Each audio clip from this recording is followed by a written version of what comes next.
Well, you know what? First of all, folks, welcome around our fire here. You know, this is a fantastic place and a fantastic idea. The thought of being around the fire of storytelling and moving from your fire to someone else's fire and telling a story is exactly what songwriting and the communication of music is all about. So we really are at kind of ground zero for that type of thing right here. This is our fire. This is Blackie and the Rodeo Kings fire tonight, I guess. We brought the marshmallows, Tom. We've been doing this tour, and we actually carried a kitchen table with us because I know that we did carry, well, our crew, road crew, because we're very important. We have people that work for us. And basically, we pay them tens of dollars to carry this kitchen table around North America with us. But, you know, the kitchen table is exactly where a lot of us, found our first fires. A lot of the greatest music we ever heard was sitting around, you know, maybe watching our uncles or parents or somebody sing songs and, you know, have a couple smokes and a pot of coffee. Or in my house, my father, he was blinded in the Second World War. He was a tail gunner in a Lancaster bomber, and he came home blind from the Second World War. So at my kitchen table, there was just a lot of drinking. And then that was the one side of my family. The other side of my family were Mohawks from Caughnawaga, a reserve outside of Montreal. And they'd come down sometimes, and they'd sit at the kitchen table, too. My uncle Jim Bove was a guy who used to go down to New York City. He was an iron worker, and he worked on building all those incredible buildings that are down there. He was an iron worker that, you know, worked on just straight out nothing. You know, they just walked around on these steel beams, you know, and he was 5 feet tall and 300 pounds.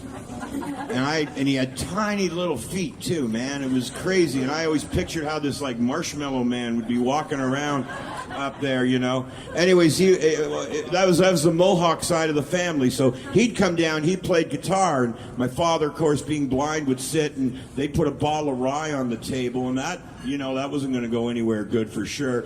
And my uncle would get out songs by Buck Owens and Hank Williams and Roger Miller, and it was really beautiful. And he'd get a few songs out before he and my father drank enough rye and just started beating the shit out of each other, right? So they would kind of square off in the middle of the kitchen. My mother never paid any attention to them. She just kept doing the dishes, and I was just kind of a 5-year-old who's been damaged for his entire life by these things. They'd square off, and I don't know what you paid to get in here tonight, but if you really want to see a show, you know, you got to see a blind man fight a 300-pound, 5-foot Indian in your kitchen. Now that's entertainment. This is a song for George Wilson and Jim Bove.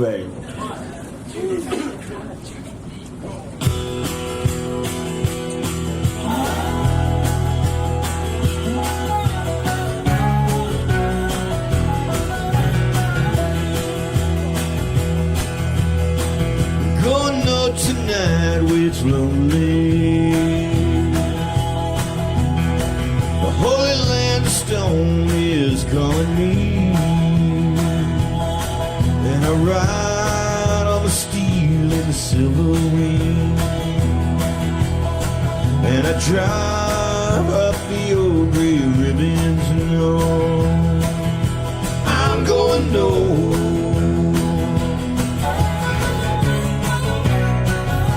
I'm going north. Pack it up now, mom, 'cause we're gonna be free. In the land where the big sky meets the sea. And even though my heart is heavy, I'm gonna leave my home. I'm going north.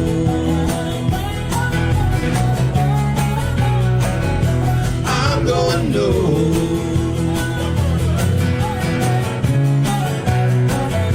I'm going north. Sun goes down, way too fast.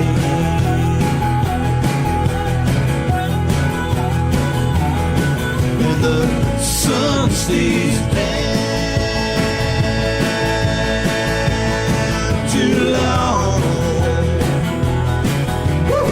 Yeah, I'm gonna keep on moving till I'm not around. Leave this dirty tired town.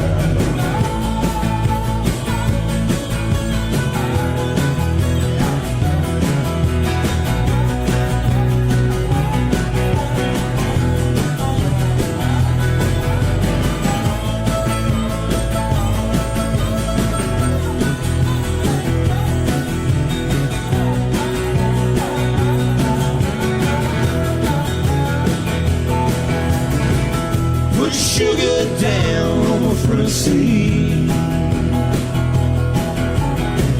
'cause you truly know what's good for me. And we'll ride like ghosts on the steel rail,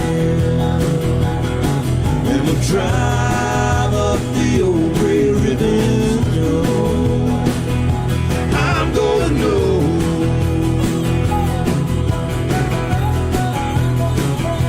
I'm gonna know.